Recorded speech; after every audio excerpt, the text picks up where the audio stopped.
नमस्कार, मैं रघुनाथ प्रसाद आज चर्चा कर रहा हूँ।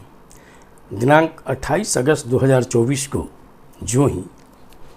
अपने देश के महामहिम राष्ट्रपति महोदया ने महिला सम्मान के संबंध में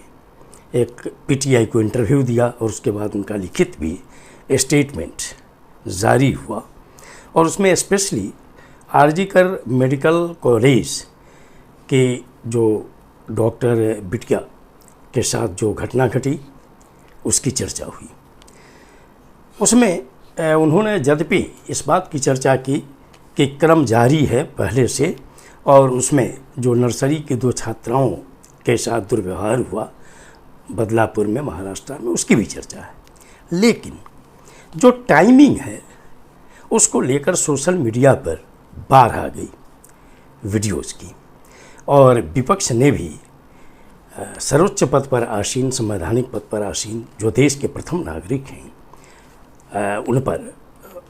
उनके वक्तव्य पर समय को लेकर टिप्पणी करनी शुरू कर दी और लगातार ये चर्चा हुई कि ये बहुत ही अच्छी बात है कि महामहिम राष्ट्रपति महोदया ने नारी सम्मान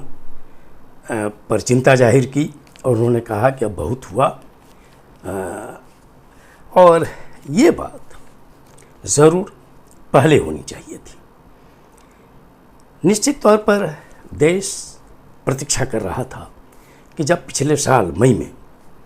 3 मई को मणिपुर की दुर्भाग्यपूर्ण घटना शुरू हुई जो आज भी जारी है, रह रह कर वहाँ पर हत्या आज भी हो रही, लेकिन वहाँ पर भी जो नारी सम्मान पर चोट पहुँची, यदि उस वक्त महामहिम का बयान आया होता तो हो सकता है कि मणिपुर की स्थिति में काफ़ी सुधार होता। इसके बाद भी विभिन्न तरह की घटनाएं घटी हैं नारी सम्मान के समय में, चाहे वो उत्तर प्रदेश हो, बिहार हो, उत्तराखंड हो, कई राज्यों में समय समय पर दुर्भाग्यपूर्ण घटनाएं घटी हैं। अभी जैसे विवाद का विषय बना हुआ है जो उत्तर प्रदेश के फर्रुखाबाद में 2 बहनों की लाशें एक पैर पर एक ही दुपट्टे से लटकी पाई गई, जबकि सरकार का कहना है कि लड़कियों ने आत्महत्या की थी। पोस्टमार्टम में यह रिपोर्ट आया है। यद्यपि जो परिवार के लोग हैं बच्चियों के वो इससे सहमत नहीं है, वो आपत्ति उठा रहे हैं और विपक्ष भी इस बात की चर्चा कर रहा है कि आखिर अंत्येष्टि करने की इतनी जल्दबाजी क्यों थी। इसी तरह असम में आईआईटी गुवाहाटी के हॉस्टल में उत्तर प्रदेश कानपुर की रहने वाली एक बच्ची की लाश हॉस्टल के कमरे में लटकी मिली पंखे से। तो इस तरह की जो विभिन्न प्रकार की घटनाएं घटी हैं, यदि महामहिम ने उन सभी घटनाओं के समय चिंता जाहिर की होती तो निश्चित तौर पर सभी राज्य सरकारों पर इसका काफ़ी प्रेशर पड़ता। लेकिन जो 28/8 को आया तो चूँकि पश्चिम बंगाल में डॉक्टर बिटिया की घटना बहुत ही चर्चा में है और भारतीय जनता पार्टी इसको लगातार एक आंदोलन के रूप में देना चाह रही है, इसीलिए विपक्ष का ये उन पर टिप्पणी करना कि निश्चित तौर पर यह समय अलग ढंग का है, जो अलग ढंग का इशारा करता है। वैसे बहुत चैनलों पर मैंने डिबेट में देखा कि कहीं ऐसा तो नहीं कि भारतीय जनता पार्टी पश्चिम बंगाल में राष्ट्रपति शासन लगाने की ओर कदम बढ़ा रही है। एक भारतीय नागरिक के रूप में भी अभी जो कुछ बातें हुई हैं उस संबंध में मैं चर्चा करना चाहूँगा कि यदि अभी की परिस्थिति में राज्यपाल का रिपोर्ट प्राप्त कर अगर पश्चिम बंगाल में राष्ट्रपति शासन की ओर भारतीय जनता पार्टी कदम उठाती है, केंद्र सरकार कदम उठाती है, तो शायद ये बहुत ही इस तरह का कदम होगा कि चूँकि ममता बनर्जी भारी बहुमत में और उनकी पार्टी के विधायक टूटने वाले भी नहीं, न बिकने वाले, और उस परिस्थिति में तब पूरे विपक्ष को एकजुट होकर पूरे देश में भारतीय जनता पार्टी के विरुद्ध आंदोलन चलाने का अवसर मिल जाएगा और इसे भारतीय जनता पार्टी के लिए झेलना बहुत मुश्किल होगा, क्योंकि वहाँ पर संवैधानिक मशीनरी सही ढंग से काम कर रही है। वहाँ पर जो आंदोलन हुआ उसमें जो रोड़ेबाजी वगैरह हुई तो उसमें पाया गया कि 37 पुलिसकर्मी घायल हुए, फिर भी उन लोगों ने कोई सख्त रवैया नहीं अपनाया। और सीबीआई की जो 15 दिनों से इंक्वायरी चल रही है उसमें अभी तक वही एक व्यक्ति जो गिरफ्तार उस समय हुए और एक प्रिंसिपल जो अरेस्ट हुए हैं, जो मुख्य अभियुक्त हैं और जो प्रिंसिपल हैं, इसके बाद मुझे नहीं लगता कि अभी तक चूँकि ये जो कि अंतिम रूप होना चाहिए केस का कि जल्द से जल्द फाइंडिंग आए, चार्जशीट सबमिट हो और दोषी को कड़ी से कड़ी सज़ा, जो मैक्सिमम सज़ा है वो मिले, ये दिख नहीं रहा है। इसलिए भारत सरकार को ही बचना चाहिए कि कोई ऐसा कदम पश्चिम बंगाल में नहीं उठाया जाए, चूँकि अगर इस तरह की बात होगी और एक हत्या को लेकर, बलात्कार को लेकर अगर ऐसा होगा तो बीजेपी शासित राज्य हैं वहाँ भी विपक्ष हमलावर हो जाएगा कि यहाँ के भी राष्ट्रपति शासन लागू हो, यहाँ के भी मुख्यमंत्री को इस्तीफा देना चाहिए, उप मुख्यमंत्री को इस्तीफा देना चाहिए। तो इसलिए भारत सरकार को इससे बचना चाहिए। दूसरी ओर मैंने अभी पूरा देशवासी थोड़ा अजीब स्थिति में पड़ गए। हुआ यूँ कि जो महाराष्ट्र में घटनाएं घटी तो श्री उद्धव ठाकरे जी ने महाराष्ट्र में बंद का ऐलान किया। उस बंद के ऐलान को ये बॉम्बे हाई कोर्ट ने रोक लगा दिया। दूसरी ओर जब बीजेपी ने पश्चिम बंगाल में बंद का आह्वान किया और एक व्यक्ति,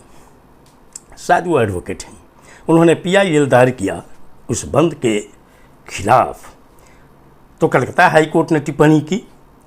कि आपने जनहितकारी काम क्या किया है, 10 वर्षों में प्रैक्टिस से आप कर रहे हैं, और उनके PIL को खारिज करते हुए यह आदेश दिया गया कि अब ये भविष्य में PIL दायर नहीं कर सकते। क्या ये अजीब नहीं लगता है पूरे देश को कि बीजेपी शासित राज्य महाराष्ट्र में हाई कोर्ट रोक लगा देता है कि बंद आप नहीं बुला सकते हैं, जो लोकतांत्रिक अधिकार है संविधान प्रदत्त, और दूसरी ओर पश्चिम बंगाल में अगर बंद के विरुद्ध कोई रिट दायर करता है तो उस पर हाई कोर्ट बिगड़ जाता है। मैं भारतीय नागरिक कोर्ट में अनुरोध करता हूँ ऑनरेबल सुप्रीम कोर्ट से कि इस तरह की प्रक्रिया को रोका जाना बहुत ज़रूरी है, अन्यथा हायर जुडिशियरी पर भी लोगों को लगातार उंगली उठाने का अवसर मिलता रहेगा। ये कैसे हो सकता है कि बीजेपी रूल्ड स्टेट में हाई कोर्ट अलग तरह से आदेश पारित करेगा और जहाँ नन बीजेपी रूल्ड स्टेट है वहाँ अलग ढंग से आदेश पारित होगा।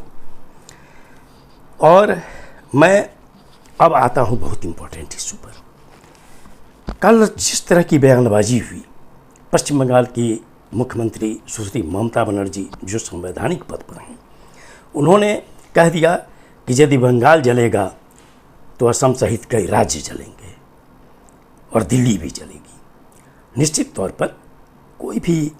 जो संविधान में विश्वास करता है, संसदीय लोकतंत्र में विश्वास करता है, ऐसे बयान का समर्थन नहीं कर सकता। लेकिन तब यह भी देखना होगा कि क्या संवैधानिक पद पर बैठी हुई सिर्फ सुश्री ममता बनर्जी हैं जिन्होंने इस तरह का बयान दिया। अगर समाज को परेशान करने वाली बात है तो योगी आदित्यनाथ जी ने जो बयान दिया आगरा में कि बांटेंगे तो कटेंगे, क्या यह विभाजनकारी बयान नहीं है? क्या यह देश के संविधान के विरुद्ध नहीं है? दूसरी ओर हम आते हैं मध्य प्रदेश के मुख्यमंत्री जी पर, जिन्होंने कहा कि हिंदुस्तान में रहना है तो राम कृष्ण बोलना होगा। क्या यह संवैधानिक पद पर बैठे हुए व्यक्ति के लिए बोलना सही है? साथ ही राजस्थान के मुख्यमंत्री श्री भजन लाल शर्मा जी ने कहा कि आबादी कंट्रोल जो नहीं हो रहा है उसमें इसलिए कि एक समुदाय है, उसको इसकी बात समझ ही में नहीं आती। क्या यह संवैधानिक पद पर बैठे हुए व्यक्ति के लिए शोभा देता है? और सबसे तो अजीब बयान श्री हिमंता बिस्वा शर्मा, चूँकि भारतीय जनता पार्टी के लिए वे एक ऐसे मुख्यमंत्री हैं जो विभिन्न तरह का ये तरीका जानते हैं कि कैसे कहाँ पर बीजेपी को सत्ता में लाया जाए, और इसके लिए वो अपनी ख्याति प्राप्त हैं। चूँकि कांग्रेस से गए हैं इसीलिए वो ज़्यादा विभाजनकारी बात कर रहे हैं। उन्होंने तो विधानसभा तक में कह दिया कि मियाँ मुसलमान को हम आगे नहीं बढ़ने देंगे, असम पर कब्जा नहीं करने देंगे और बहुत तरह की बात। तो यदि संवैधानिक पद पर बैठी हुई अगर सुश्री ममता बनर्जी के प्रति कोई विचार अगर यह व्यक्त करता है कि ऐसे संविधान, वहाँ के बीजेपी के प्रदेश अध्यक्ष अगर इस बात को उठाते हैं तो उनको जरा बीजेपी स्टेट उत्तर प्रदेश, मध्य प्रदेश, राजस्थान और असम के माननीय मुख्यमंत्रियों के विरुद्ध भी बोलना चाहिए। और कोई भी कदम अगर चुन चुन कर होगा कि जो गैर बीजेपी शासित राज्य के मुख्यमंत्री हैं उनके विरुद्ध तो कार्रवाई होगी, लेकिन बीजेपी शासित राज्य के मुख्यमंत्री पर नहीं होगी। तो ये बात, ये पक्षधरता कभी नहीं चल सकती है और देश की जनता इन सभी बातों को देख रही है कि कौन कितना संविधान का सम्मान कर रहा है। ये वीडियो आपको अच्छा लगा हो तो निश्चित तौर पर लाइक करें, शेयर करें। अब तक मेरे चैनल को आपने सब्सक्राइब नहीं किया, सब्सक्राइब करें, बेल आइकन को टच करें ताकि मेरे हर आने वाले वीडियो का नोटिफिकेशन आपको तुरंत मिल जाए। आप सभी लोगों के लिए शुभकामनाएं। धन्यवाद। जय